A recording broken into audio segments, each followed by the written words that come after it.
নেত্রকোনা ৫ আসনের জামায়াতে ইসলামের সংসদ সদস্য মাসুম মোস্তফাকে মসজিদে অবরুদ্ধ করে রাখা ও তার গাড়ি ভাঙচুরের ঘটনা ঘটেছে। কালকে রাতে নেত্রকোনায় জামাত এমপির উপর হামলাও কিন্তু এই পেট্রোল পাম্পের তেল নিয়াকে কেন্দ্র। আগামীতে যেন পুরোপুরি তাদেরকে নির্মূল করা যায় রাজনৈতিকভাবে, সেইভাবেই আমাদেরকে কাজ করতে হবে। এদিকে মির্জা ফখরুলরা বাইরে এসে বলছেন যে জামাতকে এলিমিনেট করতে হবে, নির্মূল করতে হবে। এটি ভয়ঙ্কর, খুবই ভয়ঙ্কর কথা।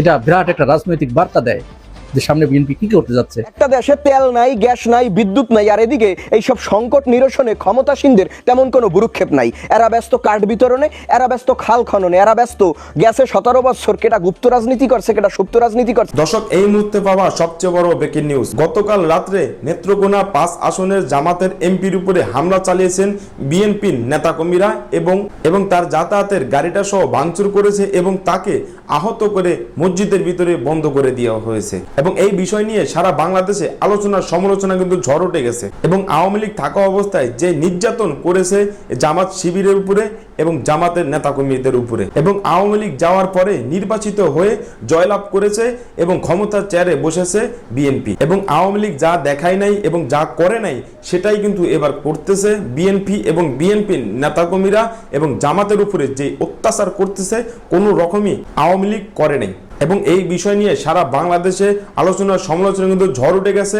এবং এই বিষয় নিয়ে মির্জা ফখরুদ্দিন কি বলেছে আপনারা এই ভিডিওটা দেখলেই বুঝতে পারবেন। তো দর্শক, এতক্ষণ দেখছেন ভিডিও শুরুতে শিরোনামের মাধ্যমে কিছু অংশ, এখন দেখবেন পুরো ভিডিও জুড়ে।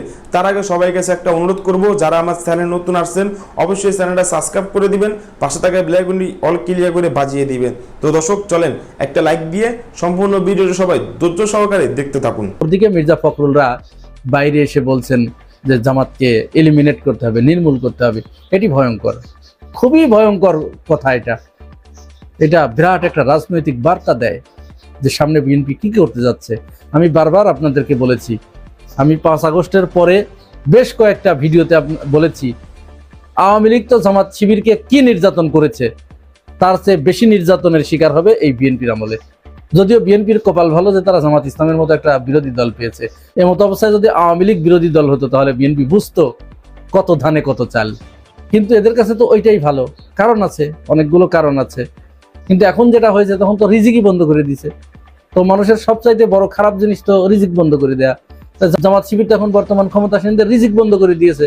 তারা যেভাবে চাঁদাবাজি করে খেত, যেভাবে ফল বাণিজ্য করে খেত, সিট বাণিজ্য করে খেত, এই শাহবাগ মোড়ে যে ফুলের দোকানগুলো আছে, তারপরে আশেপাশে যে দোকানগুলো আছে, এইগুলোতে চাঁদাবাজি করে খেত, ক্যান্টিনে ফাও খেত, এইগুলো খুব চমৎকার ভাবে বন্ধ করে দিয়েছে ডাক্তার এসে, এই সাদিক কায়েমরা। আর ওদিকে জামাত ইসলাম তাদের যে কয়জন এমপি আছে তারা চাঁদা নিচ্ছেও না, কোনো জায়গায় চাঁদাবাজি করতেও দিচ্ছে না। তাদের যে কনস্টিটিউয়েন্সি এরিয়া সেখানে তো তারা অনেকটা চাঁদাবাজি নির্মূল করছে, ঘুষ বন্ধ করতে চাচ্ছে। তো এতে তো অন্যদের রিজিক বন্ধ হয়ে যাচ্ছে, তো ওইটা তো তাদের রিজিক। তো এইটা বন্ধ করলে মানুষ রিজিকের উপরে, যখন পেটের উপরে লাথি মারা হয় তখন তো সে চুপ থাকে না, চুপ থাকে না। তো এখন বিএনপি চাচ্ছে এদেরকে এলিমিনেট করতে, একেবারে নির্মূল করে দিতে, যেন ভবিষ্যতে কেউ তাদের এই রিজিকের উপরে আর হামলা না করে। আওয়ামী লীগ এবং বিএনপির রিজিকের উপরে হামলা করার মতো একমাত্র দল হচ্ছে এই জামাত শিবির। এরা ঘুষ বন্ধ করতে চায়, এরা চুরি বন্ধ করতে চায়, এরা মাদক বন্ধ করতে চায়, এরা ছিনতাই বন্ধ করতে চায়, এরা গাঁজার ব্যবসা বন্ধ করতে চায়, এরা চাঁদাবাজি বন্ধ করতে চায়। তো যাদের এইটার উপর নির্ভরশীল, যাদের ফ্যামিলি, যাদের রিজিক, এই রিজিক যারা বন্ধ করে দিতে চায়, তাদের কি এখানে রাজনীতি করতে দিতে চায় তারা? প্রিয় ভাই ও বোনেরা, আপনারাও কি তাই মনে করেন? জানাবেন মন্তব্যের ঘরে। আজ এ পর্যন্তই, ভালো থাকবেন, আল্লাহ হাফেজ। একটা দেশে তেল নাই, গ্যাস নাই, বিদ্যুৎ নাই, আর এদিকে এইসব সংকট নিরসনে ক্ষমতাসীনদের তেমন কোনো ভ্রুক্ষেপ নাই। এরা ব্যস্ত কার্ড বিতরণে, এরা ব্যস্ত খাল খননে, এরা ব্যস্ত গ্যাসে 17 বছর কেটা গুপ্ত রাজনীতি করছে, কেটা সুপ্ত রাজনীতি করছে, এই তকমা প্রদানে। তো বলি কি মহামান্য, অতি শীঘ্রই সফলতার সাথে যদি এই বর্তমান সংকট নিরসন সম্ভব না হয়, জনজীবনে স্বস্তি ফেরানো সম্ভব না হয়, তাহলে ওই যে খাল খনন করতে আছেন না, ওই খাইল দেখলো কুমোর ডোকবে। ওই যে কার্ড বিতরণ করতে আছেন না, ওই কার্ডগুলোর রঙকলো সব রূপান্তরিত হইয়া লাল কার্ডে রূপ নেবে।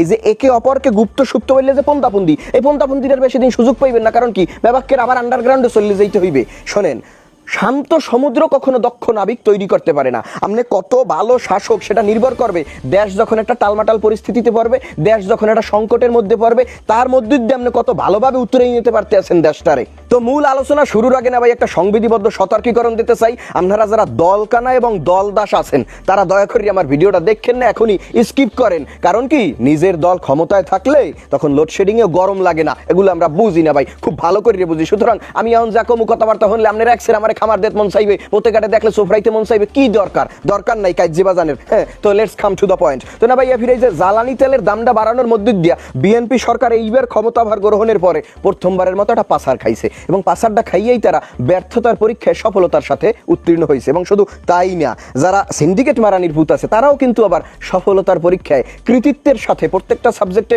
লেটার মার্কস পাইয়া তারপরে পাশ করছে। এবং এটা শুধু পাস না, এটা হইতেছে এক প্রকারের বিজয় তাদের। এবং এটা যেন তেন বিজয় না ভাই, কবি আবেন্দ্রনাথ ঠাকুরের ভাষায় এটা হইতেছে আপনার ভূমিধস বিজয়। ঠিক আছে, এখন আমার প্রশ্ন হইতেছে যে এক দল যদি বিজয়ী হয়, অন্য দল তো নিশ্চয়ই পরাজয় বরণ করছে। এখন এইখানে তেল মজুতকারী, চোরাকারবারি কিংবা সিন্ডিকেটকারীদের বিজয় মানে কি ক্ষমতাসীনদের পরাজয়, নাকি সিন্ডিকেটকারীদের বিজয় মানে পরোক্ষভাবে অথবা প্রত্যক্ষভাবে ক্ষমতাসীনদেরও বিজয়? না, মানে এইখানে সিন্ডিকেটকারী এবং ক্ষমতাসীন এক নাকি ভিন্ন? এই প্রশ্ন আমি আপনাদের কাছে রাখতে চাই। এই প্রশ্ন আমার নিজের কাছে নিজেরও। এই প্রশ্নের উদ্রেক আমার মনের মধ্যে হওয়ার পিছনে কয়েকখান কারণ আছে। কারণ নাম্বার 1 না ভাই, দেশে যখন যুদ্ধ পরিস্থিতি, তেলের একটা সংকট দেখা যাইতে পারে, তখন কিন্তু দেশে পর্যাপ্ত তেল মজুদ ছিল। দেশে পর্যাপ্ত তেল মজুদ থাকার পরেও রেশনিং পদ্ধতি 200 টাকার বেশি তেল দেওয়া যাইবে না, এই সিস্টেম চালু করছে কেডা? সরকার। দেশে তেলের কোনো সংকট নাই, জ্বালানি মন্ত্রী বলছে, প্রতিমন্ত্রী বলছে, স্বরাষ্ট্রমন্ত্রী বলছে, সংসদের মধ্যে বলছে, সংসদের বাইরে সাংবাদিকদের প্রশ্নের মুখে বলছে, তেল দিয়ে দুনিয়া ভাসাই দিয়েছে। পরিসংখ্যানও তাই বলে যে বাংলাদেশে তেলের কোনো সংকট নাই। জাহাজের পর জাহাজ আইয়া বেরতে আছে, যেগুলো কন্টেইনার আছে পেট্রোল থর, অকটেন থর, ডিজেল থর, হ্যাউপস হইয়া পড়তে আছে। তাইলে সর্বত্র তেলারণ্য, কিন্তু বাস্তবে তেল শূন্য। কারণ কি? এটা কি একটা কৃত্রিম সংকট না? তাহলে এই কৃত্রিম সংকট কারা তৈরি করলো? নিশ্চয়ই সিন্ডিকেটকারী, মজুতকারী, চোরাকারবারি। তো এই যে কালো হাত, এই কালো হাত ভাঙ্গে দেবে কারা? আপনি দেবেন, আমি দেবো, নাকি ক্ষমতাসীন দেবে? সেই ক্ষমতায় বিএনপি থাকুক, XYZ যে থাকুক, সে ভাঙ্গে দেবে না? মানে আপনারা জনগণের সার্ভ করবেন দেখেই তো ক্ষমতায় আসছেন। এই যে এত মারামারি, খুন খারাপি, হানাহানি, এত আয়োজন, এত কিছু তো শুধুমাত্র জনগণের সেবা করার জন্য, তাই না? তো সেই জনগণের সেবাটুকু তো অন্তত করতে হবে। এই যে পাগলা তুই হাক্কা লড়াইস নে বলতে একটা কথা আছে মগো বরিশাল, হাক্কাটা লড়াইলেন কা ক্ষমতাসীনরা, মানে দায়িত্বশীলতার জায়গায় থাকতে হাক্কাটা লড়াইলেন কা? এই হাক্কাটা লড়াইছেন প্রথম এই রেশনিং পদ্ধতি চালু করিয়া। আমার ক্ষুদ্র মাথায় যে ধরে যে 200 টাকার তেল দেবেন, এই যে মার্চ মাসে একটা হাক ডাক। দর্শক, আরো কয়েকদিন আগে চট্টগ্রামে কিন্তু একটা ঘটনা ঘটে গেছে, আমরা সকলেই জানি। এবং ছাত্র শিবির এবং ছাত্র দলের সাথে একটা সংঘর্ষ হয়েছিল, এবং পুনরায় আবারও কিন্তু জামাত এবং বিএনপির ভিতরে সংঘর্ষ হয়েছে। এবং এই বিষয় নিয়ে সারা বাংলাদেশে কিন্তু তুলপাল শুরু হয়ে গেছে। তো দর্শক, আজকে এই পর্যন্ত রইল। পরবর্তী ভিডিও নিয়ে আবারও আসবো আপনাদের সামনে। সবাই ভালো থাকবেন, সুস্থ থাকবেন, সবাইকে আল্লাহ হাফেজ।